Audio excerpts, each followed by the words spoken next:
नमस्कार, मैं GRS news के लिए गिरीश सिकरवार। राहुल गांधी जब नेता विपक्ष बने तो पहले लोकसभा के अपने पहले भाषण के संबोधन में उन्होंने सत्ताधारी दल यानी कि भारतीय जनता पार्टी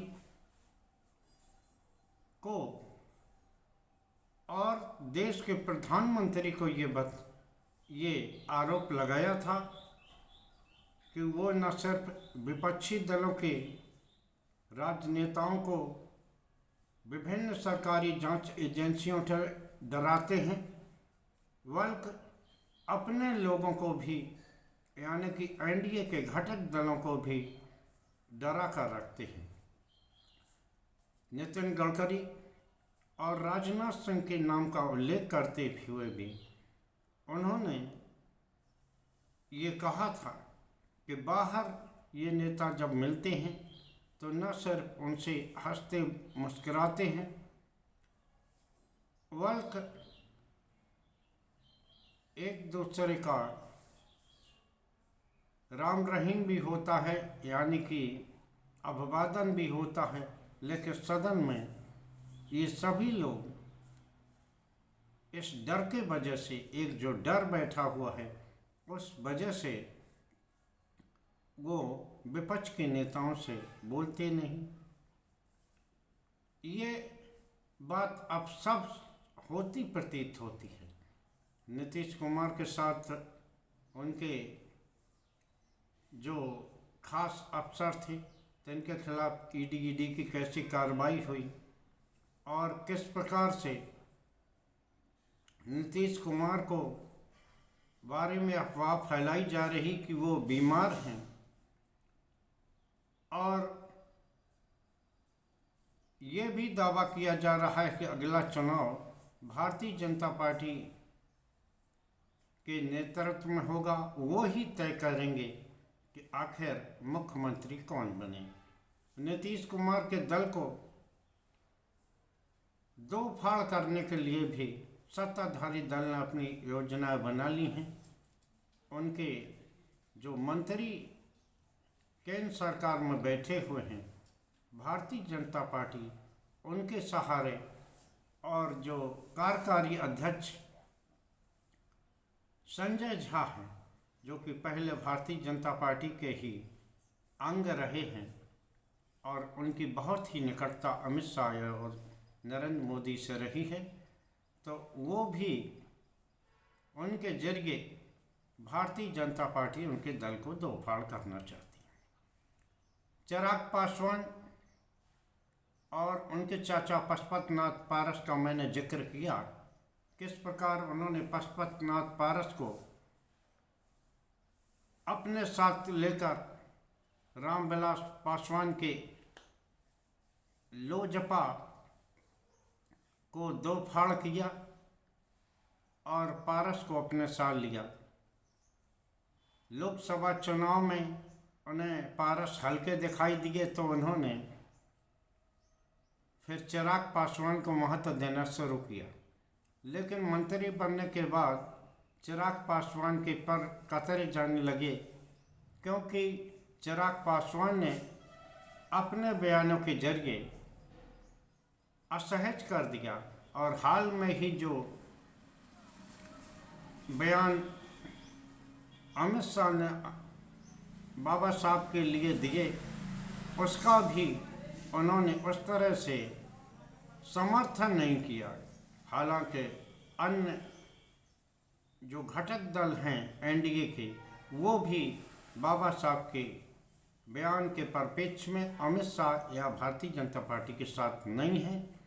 लेकिन जो अभी हाल में ही एक बैठक हुई उसमें हालांकि नीतीश कुमार नहीं आए, लेकिन उनकी जगह जो पूर्व राष्ट्रीय अध्यक्ष रह चुके हैं ललन सिंह, उनके महत्व दिया गया और पूरी कोशिश की गई कि इनके जरिए ही जदयू की भरपाई करने की कोशिश कर ली जाए।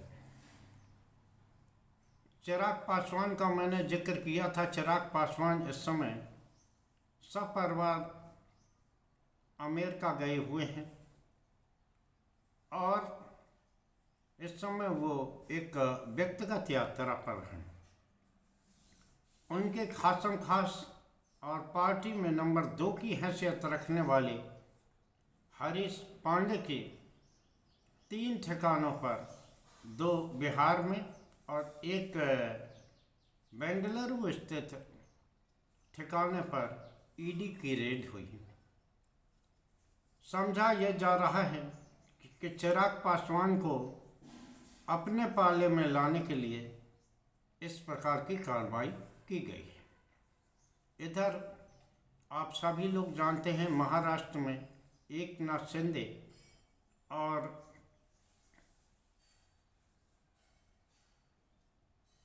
अजीत पवार दोनों भारतीय नीति गठबंधन के सहयोगी हैं और महाराष्ट्र में इनकी सरकार चल। लेकिन एकनाथ शिंदे ने जिस प्रकार से गुजरात लॉबी को मुश्किल में डाल रखा है और देवेंद्र फडणवीस जो कि मुख्यमंत्री हैं, वो अब उनसे ज़्यादा अजीत पवार को महत्व देना चाहते हैं। उससे खफा होकर ही एकनाथ शिंदे को भवन में अपने सांसद पुत्र के साथ अपने गांव सतारा चले गए और वहां वो अपने खेती बाड़ी पर ध्यान दे रहे हैं। हालांकि उनके एक निकटस्थ सांसद ने कल एक चिट्ठी लिखकर महाराष्ट्र सरकार को फिर से असहज करने का काम किया है। उन्होंने गृह मंत्रालय पर कटाक्ष किए हैं कि किस प्रकार महाराष्ट्र की पुलिस वसूली में लगी है और आम जनता का कोई काम नहीं कर रही है। यहाँ तक कि आम जनता के को जायज़ काम कराने के लिए भी पैसे देने पड़ रहे हैं। उधर अजीत पवार, उनके एक नेता हैं छगन भुजबल, पिछड़े वर्ग के बहुत ही अच्छे नेता हैं, बहुत जनाधिकार वाले नेता हैं।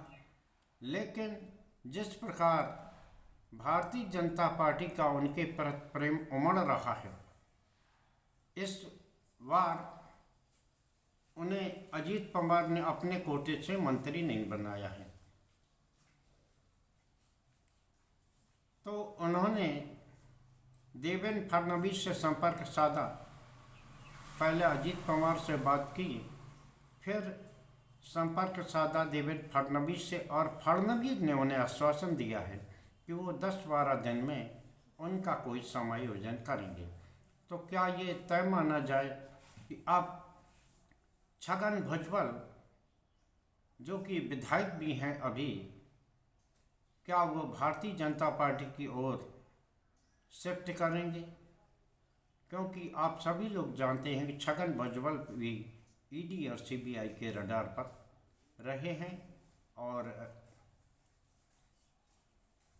जिस प्रकार एकनाथ शिंदे के खास लोग ईडी और सीबीआई के रडार पर हैं, उससे ज़्यादा अजीत पवार के लोग भी, जो उनके वरिष्ठ नेता हैं, वो भी ईडी और सीबीआई के रडार पर हैं। उनकी फाइलें गुजरात लॉबी के टेबल पर पड़ी हुई हैं।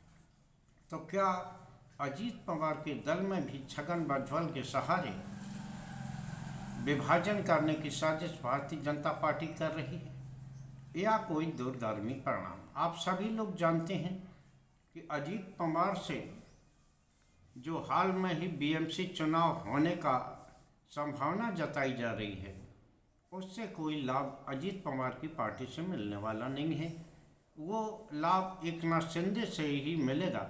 लेकिन जिस प्रकार से एकनाथ शिंदे भाव खा रहे हैं और वो असहज कर रहे हैं गुजरात लॉबी को, पूरी भारतीय जनता पार्टी को, तो अजीत पवार की ओर ही गुजरात लॉबी ने अपना फोकस किया है और वो पिछड़े वर्ग के बड़े नेता छगन भुजबल को अपने पार्टी में लेकर या अभी हाल फिलहाल उनके सहारे अजीत पवार के दल में विभाजन करके अपना हिस्सादान करना चाहती है, क्योंकि भारतीय जनता पार्टी की पिछड़े वर्ग को वो ये जान गए हैं कि उनका वोट जो है वो एक इंटैक्ट वोट है, और उन्हें दूरगामी रणनीति अगर महाराष्ट्र में साधनी है तो निश्चित तौर पर उन्हें कोई अलग से रणनीति बनानी होगी। इसी को दृष्टिगत रखते हुए वह छगन भुजबल जो कि पिछड़े वर्ग के नेता हैं उनको अपने दल में लेना चाहती है।